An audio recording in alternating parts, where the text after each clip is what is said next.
Good evening. We've got a little bit of light left, but the clouds are beautiful. See if I can read us a little bit of chapter 4. Express your yes. Be like a tree in pursuit of your cause. Stand firm, grip hard, thrust upward, bend to the winds of heaven, and learn tranquility. Memorial dedication to Forester Richard St. Barbie Baker. Delivering, let's see if I got it clear there. A little bit more light. There we go. All right, guys, looks clear. Delivering a positive no is the crux of the process, requiring skill and tact. It begins with an affirmation, yes, proceeds to establish a limit, no, and ends with a proposal, yes.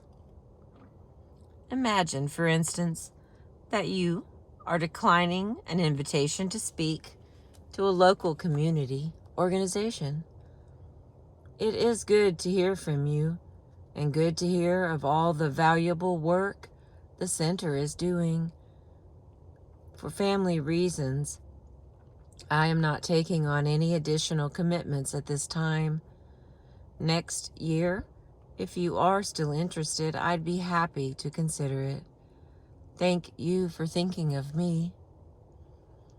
After the initial note of acknowledgement and respect, you begin the positive no by expressing a yes to your interests, family. You proceed to assert your no in a matter-of-fact way that does not reject. I am not taking on any additional commitments at this time. And you follow up by proposing a yes with a question mark. An alternative solution. Next year, if you are still interested, you end just as you began, on a note of respect. Thank you for thinking of me. The sequence is not rigid, of course, as we will see, but this is the basic 3-step structure of the positive no, preceded and followed by gestures of respect.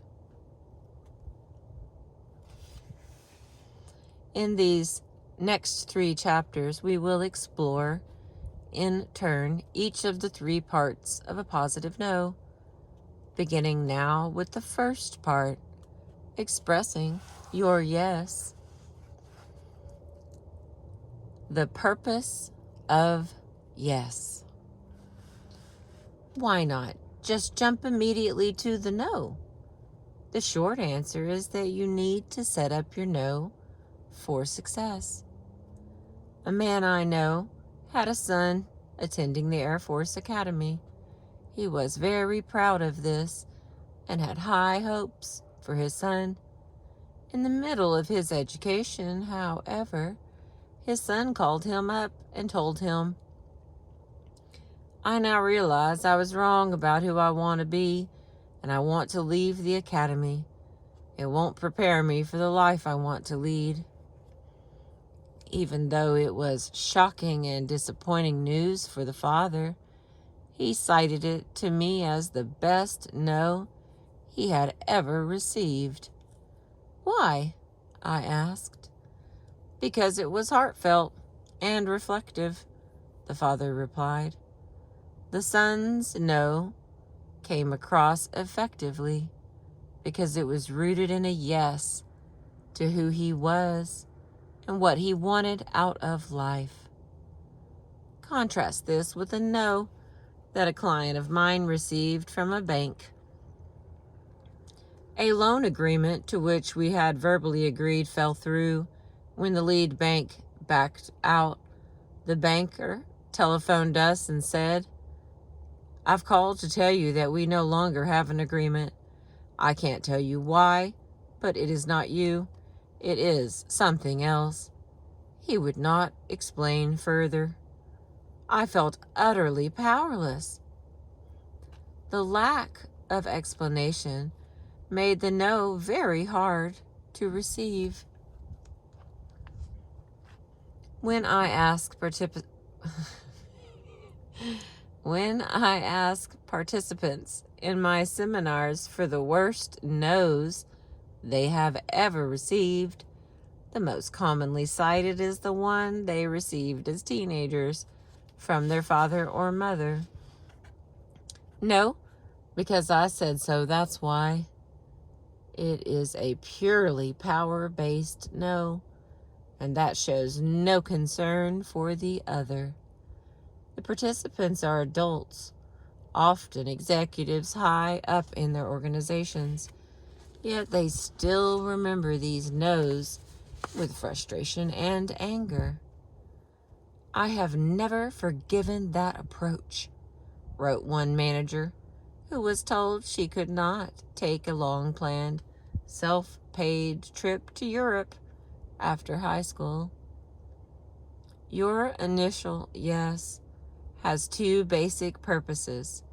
It affirms your intention, and it explains to the other why you are saying no. Affirm your yes. Fear and guilt often stand in the way of your saying no. Affirming your yes roots your no in the power of your positive intention, demonstrating how committed you are to addressing your own concerns. Your yes infuses your no with conviction and strength. When Nelson Mandela was captured and put on trial for treason in South Africa in 1964, he insisted on making a public statement in court, going against the advice of his lawyers, who warned him that his statement might trigger a death sentence. He believed that the opportunity to affirm his intention publicly to the people of South Africa was worth risking his life. His concluding words summed up his yes. During my lifetime, I have dedicated myself to this struggle of the African people. I have fought against white domination, and I have fought against black domination. I have cherished the ideal of a democratic and free society in which all persons live together in harmony and with equal opportunities. It is an ideal which I hope to live for and to achieve, but if need be, it is an ideal for which I am prepared to die. Affirming your intention is a creative act. You are taking the first step in creating a new reality.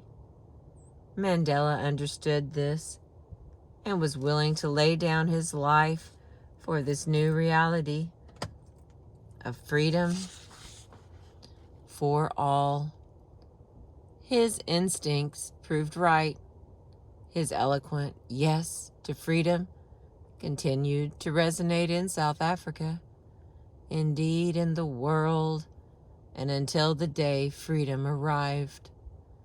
The essence of a positive no is to assert without rejecting, to assert your interests without rejecting the other as a person.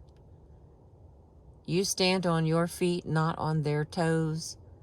Your initial yes is the key to achieving this delicate balance. Explain your no. Because the other can easily misinterpret your no and attribute false motives to you, your yes is an opportunity for you to clarify your motives in saying no. It offers you a chance to show the other that you are not seeking to reject them personally, but simply trying to protect what is important to you. Consider the case of a senior executive who traveled a great deal and ate mostly excuse me, and ate most of his meals in restaurants. He had suffered for many years from a heart condition that made it absolutely necessary that he eat no butter or oil. Often, when explaining his special diet requirements to waiters, he would encounter resistance and failure to follow through. They did not really understand his no, thinking he was some kind of crank making their lives difficult. He felt tempted to go on the attack, but this wasn't good for his heart either. So he decided to clarify his motives with a visual explanation of why it was so important to him. Grabbing a pen and drawing on the napkin, he would say politely but firmly, "Look, here are the 3 arteries to my heart. One is 100% blocked, another is 85% blocked, and the third is 65% blocked. My doctors say if I have any butter or oil, I'll die. So may I ask you please to take this fish back and have it grilled without any fat." The executive found that the server inevitably responded willingly to this clarification of his motive. How do you, in a concrete fashion, deliver this initial yes? There are 3 principal tools at your disposal. The statements that set out the facts. I statements that explain your interests and needs. And we statements that invoke shared interests or standards. As you construct your yes, select the one or the combination that best suits you and your situation. The first one is use the statements. How do you refer to behavior that is inappropriate, offensive, or abusive, or to demands that are unreasonable or unwanted? A natural human tendency is to point a finger at the person. The product was delayed because your team took so long to get organized and because you made too many changes. Such use statements, however, naturally make the other feel defensive and reactive. A more neutral and effective way to get the same information across is to replace you with the. The product got delayed as a result of the many changes that were made. The statements avoid conflating the person and the behavior. The statements are simple.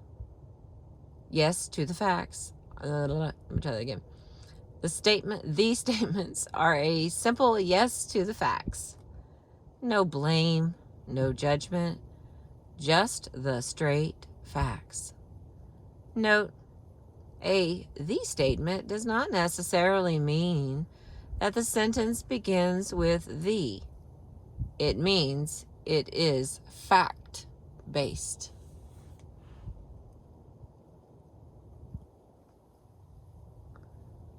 As light as I can give us.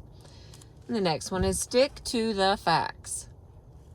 Since the other may have a very different perspective on the situation, the more objective you keep your description, the harder it is for the other to challenge it, and the easier it is to accept it as a basis for conversation.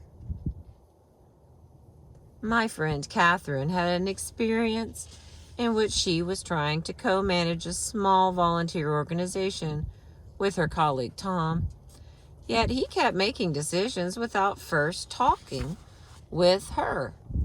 This upset her so much that she confronted him one day. "Tom, you're always rushing ahead and making decisions without checking with me. You are extremely disrespectful." Tom reacted defensively, of course, and a fruitless argument with mutual accusations resulted. In her second effort to engage Tom, Catherine took a different tack. She began the conversation with Tom by acknowledging his work and then focused on the problem at hand, sticking strictly to the facts. 2 weeks ago, an announcement was sent out to the group for a meeting that you and I had not discussed beforehand. Then last Friday, the calendar of events, which had been on the home page, was moved to a different page. I don't remember being consulted on that decision either. Faced with the straight facts, Tom was able to understand precisely what behaviors were troubling her. The key is to describe the problematic behavior plainly and neutrally without an edge. Keep it clean and simple. If you are upset because the other broke a promise, your first impulse might be to say, "You broke your promise, you're not trustworthy." If, however, you would like to see the behavior change, it is more effective not to attack the person outright, but to focus in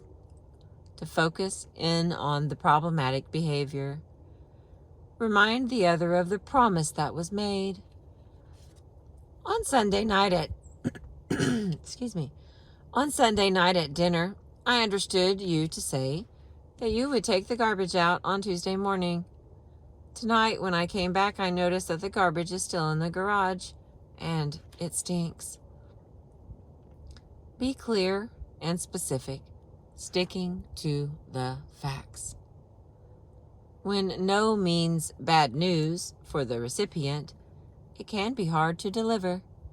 A fact-based approach can help the recipient accept the no.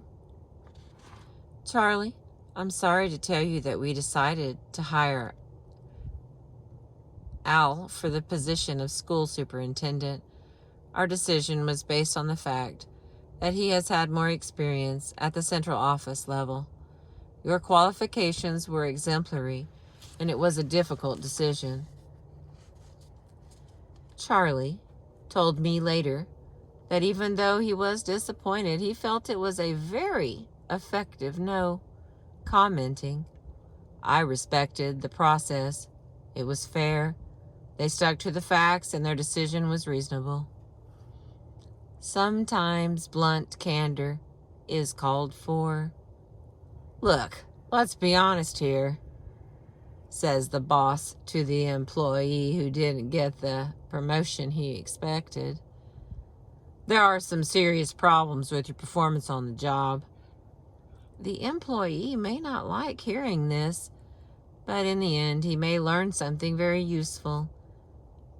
In any case, it serves him better than the boss being evasive. Being honest and straight with people can work well if you accompany the candor with empathy and respect. Be hard on the problem, not the person. All right, I'm going to stop there. We will pick up with Watch Your Words. We're in Chapter 4 from the book The Power of a Positive No by William Ury. Thank you for being with me this evening, watching the clouds float by. I appreciate you.